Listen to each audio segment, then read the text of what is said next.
എല്ലാവർക്കും ഹൃദയം മലയാളത്തിന്റെ പുതിയൊരു വീഡിയോയിലേക്ക് സ്വാഗതം. നമ്മള് കുറച്ചു നാളായി കവിത പഠിച്ചുകൊണ്ടിരിക്കുകയാണ്. എന്തൊക്കെയാണ് ആദ്യം പഠിച്ചത്? നമ്മൾ പറഞ്ഞു കുമാരനാശാനെ കുറിച്ചും അദ്ദേഹത്തിന്റെ പ്രധാനപ്പെട്ട കവിതകളെ കുറിച്ചും ആദ്യം പറഞ്ഞു. അദ്ദേഹത്തിന്റെ പ്രധാന ദർശനങ്ങളെ കുറിച്ചൊക്കെയുള്ള ആദ്യ ക്ലാസ് കഴിഞ്ഞു. അതിനുശേഷം നമ്മള് വീണഭൂമിനെ കുറിച്ച് ഒരു ക്ലാസ് വിശദമായി ചർച്ച ചെയ്തു. അതിനുശേഷം നമ്മള് പ്രധാനപ്പെട്ട നളിനിയെ കുറിച്ചും ലീലയെ കുറിച്ചും സംസാരിച്ചു. ഇനി നമ്മള് ആശാന്റെ അടുത്ത 3 കൃതികളാണ് ഈ ക്ലാസ്സിൽ ചർച്ച ചെയ്യാൻ പോകുന്നത്. അപ്പൊ ആദ്യം ശ്രദ്ധിക്കേണ്ട കാര്യം, ആദ്യത്തെ 3 ക്ലാസ് കാണാത്തവര് അത് ആ ഓർഡറിൽ തന്നെ കണ്ട് 4ാമത്തെ ക്ലാസ്സിലേക്ക് കടക്കുക. അതാവുമ്പോൾ നിങ്ങൾക്ക് പഠിക്കാൻ കൂടുതൽ എളുപ്പമായിരിക്കും. ഇപ്പോ വീണഭൂവും നളിനിയും ലീലയും ആയിരിക്കും ഏറ്റവും കൂടുതലും പരീക്ഷകൾക്ക് ചോദിച്ചിട്ട് കാണാറുള്ളത്. അതുപോലെ ഏകദേശം ഒരു 4-5 വർഷമായിട്ട് ഇടക്കിടക്കെ ചോദിക്കുന്ന ഒരു ചോദ്യമാണ് പ്രരോദനം. 1919 രചിച്ച പ്രരോദനം. എന്താണ് പ്രരോദനത്തിന്റെ പ്രത്യേകത എന്ന് ആലോചിച്ച് നോക്കിയേ. നിങ്ങൾക്ക് അറിയുന്ന കാര്യമാണ് അല്ലെ? അത് ആശാൻ രചിച്ച വിലാപകാവ്യമാണ് പ്രരോദനം. ആരുടെ മരണത്തെ തുടർന്ന്? അദ്ദേഹത്തിന്റെ ഗുരുതുല്യനായിരുന്ന AR രാജരാജവർമ്മയുടെ നിര്യാണത്തെ തുടർന്ന് 1918 AR രാജരാജവർമ്മ അന്തരിച്ചു. അദ്ദേഹത്തിന്റെ നിര്യാണത്തിൽ മനം നൊന്ത് ആശാൻ രചിച്ച കൃതിയാണ് പ്രരോദനം. 1919 അത് രചിച്ചത്. ഷെല്ലിയുടെ അഡോണയുടെ മാതൃകയിൽ രചിച്ച കൃതി ഏത് എന്നും ഒരിക്കൽ ചോദ്യം വന്നിട്ടുണ്ടായിരുന്നു. അതിനുത്തരവും പ്രരോദനമാണ്.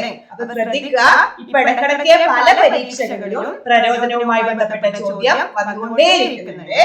അത് കേട്ടിട്ട് സെറ്റ് നെറ്റ് മാത്രമല്ല, ജനറൽ PSC പോലും ആശാൻ രചിച്ച വിലാപകാവ്യം ഏത് എന്ന തരത്തില് ക്വസ്റ്റ്യൻസ് കാണാറുണ്ട്. അപ്പോ മലയാളം പഠിക്കുന്ന എല്ലാവരും ഈ കാര്യം ഒന്ന് അറിഞ്ഞിരിക്കുക. വീണഭൂവും നളിനിയും ലീലയും ഒക്കെ ആശാന്റേതാണെന്ന് നമുക്ക് അറിയാം. വിലാപകാവ്യം എന്നതിലേക്ക് വരുമ്പോ പ്രരോദനത്തെ കുറിച്ച് നിങ്ങള് ഓർത്തിരിക്കുക. ഇനി പ്രരോദനത്തിലെ പ്രധാന വരികള് നമ്മള് നളിനിയിലെയും ലീലയിലെയും ഒക്കെ ആദ്യ വരിയും പ്രധാനപ്പെട്ട വരിയൊക്കെ പഠിച്ചു. അതുപോലെ നമ്മള് ഈ പ്രരോദനത്തിലെ പ്രധാന വരികളും ഒന്ന് മനസ്സിലാക്കിയിരിക്കണം. അധികം ചോദിച്ച് കണ്ടിട്ടില്ല എങ്കിൽ കൂടി നിങ്ങൾ ഇതൊന്ന് ഫെമിലിയർ ആയിരിക്കണം. കാരണം ഇനിയുള്ള പരീക്ഷകൾക്ക് എങ്ങനെയാണ് ചോദ്യം വരിക എന്ന് നമുക്ക് പറയാൻ സാധിക്കുകയില്ല. ഈ വരികൾ മൂടും കാർമുകിൽ എന്ന് തുടങ്ങുന്ന ഈ വരിയും ആകാശങ്ങളിൽ എന്ന് തുടങ്ങുന്ന ഈ വരിയും നിങ്ങൾ ശ്രദ്ധിച്ചു വെക്കുക.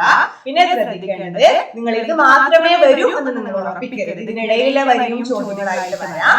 അപ്പോ ഒന്ന് ഒരു നല്ല ധാരണ ഈ കൃതിയെ കുറിച്ച് ഉണ്ടാക്കിയെടുക്കുന്നതായിരിക്കും നല്ലത്. ഇനി നമ്മള് ആശാന്റെ 4 പ്രധാന കൃതികൾ പഠിച്ചു. ഇനി നമുക്ക് ഒക്കെ ഇഷ്ടമുള്ള, നമ്മളൊക്കെ ഒരുപാട് ചർച്ച ചെയ്ത അടുത്ത കൃതി ഏതാണ്? ചിന്താവിഷ്ടയായ സീതയിലേക്ക് കടക്കാം. അതും 1919 തന്നെയാണ് രചിച്ചത്. ചിന്താവിഷ്ടയായ സീതയെ കുറിച്ച് അധികം പറഞ്ഞു തരേണ്ട ആവശ്യമില്ല. നമുക്ക് ഒരുപാട് ഏകദേശം കുറച്ച് വർഷങ്ങളായിട്ട് നമ്മൾ സാഹിത്യ ലോകത്ത് സദാ ചർച്ച ചെയ്തുകൊണ്ടിരിക്കുന്ന ഒരു കാവ്യമാണ് ആശാന്റെ ചിന്താവിഷ്ടയായ സീത. സീതയെ കുറിച്ചും സീതയുടെ ജീവിതത്തെ കുറിച്ചും തീരുമാനങ്ങളെ കുറിച്ചും ഒക്കെ നമ്മൾ ഒരുപാട് ചർച്ച ചെയ്തിട്ടുണ്ട്.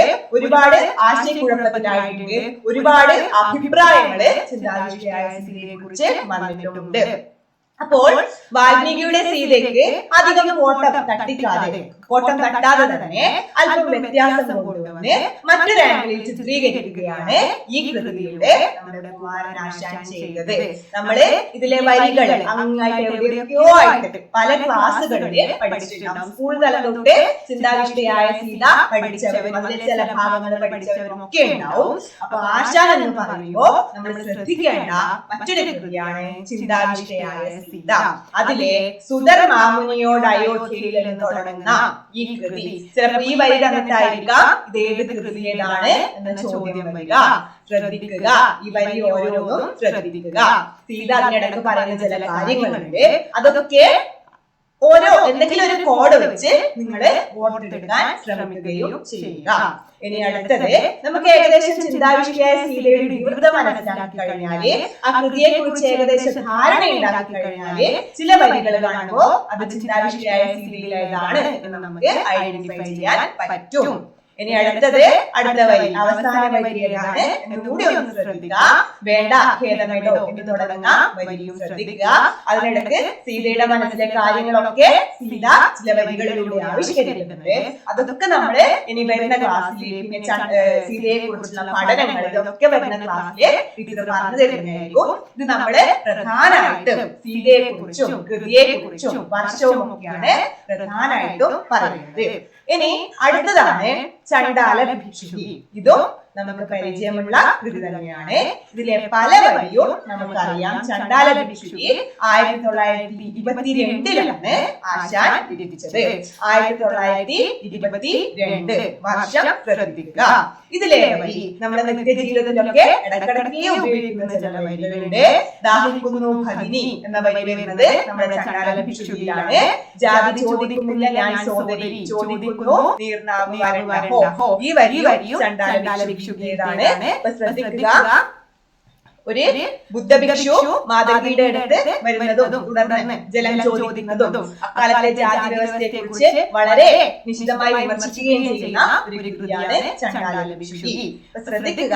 ഈ കൃതികളൊക്കെ നമ്മള് പ്രരോദനം പറഞ്ഞു, ചണ്ഡാല ഭിക്ഷുകി പറഞ്ഞു, ചിന്താവിഷയായ സീതയും പറഞ്ഞു. ഈ കൃതികളൊക്കെ പ്രധാനപ്പെട്ടത് തന്നെയാണ്. പക്ഷെ കൂടുതലും ചോദിച്ചു കണ്ടിട്ടുള്ളത് നമ്മൾ ആദ്യം പറഞ്ഞ 3 കൃതികളെ കുറിച്ചാണ്. അതിനുശേഷം ഇതും നമ്മള് പ്രാധാന്യം നൽകി തന്നെ പഠിക്കുക. ഇതുമായി ബന്ധപ്പെട്ട അഭിപ്രായങ്ങള്, ഇതുമായി ബന്ധപ്പെട്ട കൃതികള്, ഇതിന്റെ വിമർശനങ്ങളൊക്കെ വരുന്ന ക്ലാസ്സിൽ നമ്മൾ ഡീറ്റെയിൽ ആയിട്ട് പഠിക്കും. അപ്പൊ ഇന്ന് റഫായിട്ട് ഈ 3 കൃതികളെ കുറിച്ച് ഒരു ഐഡിയ തരികയാണ് ടീച്ചർ ഇവിടെ ചെയ്തത്. അപ്പൊ എല്ലാവരും എനിക്കൊന്ന് നമ്മൾ 4ാമത്തെ ക്ലാസ് ആയി നിങ്ങൾ ആദ്യത്തെ 3 വീഡിയോ കണ്ടിരിക്കുകയാണ്. നിങ്ങൾ ആ പഠനത്തിന്റെ മുകളിലേക്ക് എത്തി എന്ന് ടീച്ചർ വിശ്വസിക്കുന്നു. അപ്പൊ ഇതേ രീതിയിൽ തന്നെ തുടർന്ന് പോവുക. നിങ്ങളുടെ വിലയേറെ അഭിപ്രായങ്ങള് കമന്റുകളായിട്ട് രേഖപ്പെടുത്തുക. വീഡിയോ ലൈക്ക് ചെയ്യുക. നിങ്ങളുടെ ഫ്രണ്ട്സിന് ഈ വീഡിയോ ഷെയർ ചെയ്യുക. അപ്പൊ നന്നായി പഠിക്കുക. എല്ലാവരും വിജയത്തിലേക്ക് എത്തട്ടെ. നന്ദി.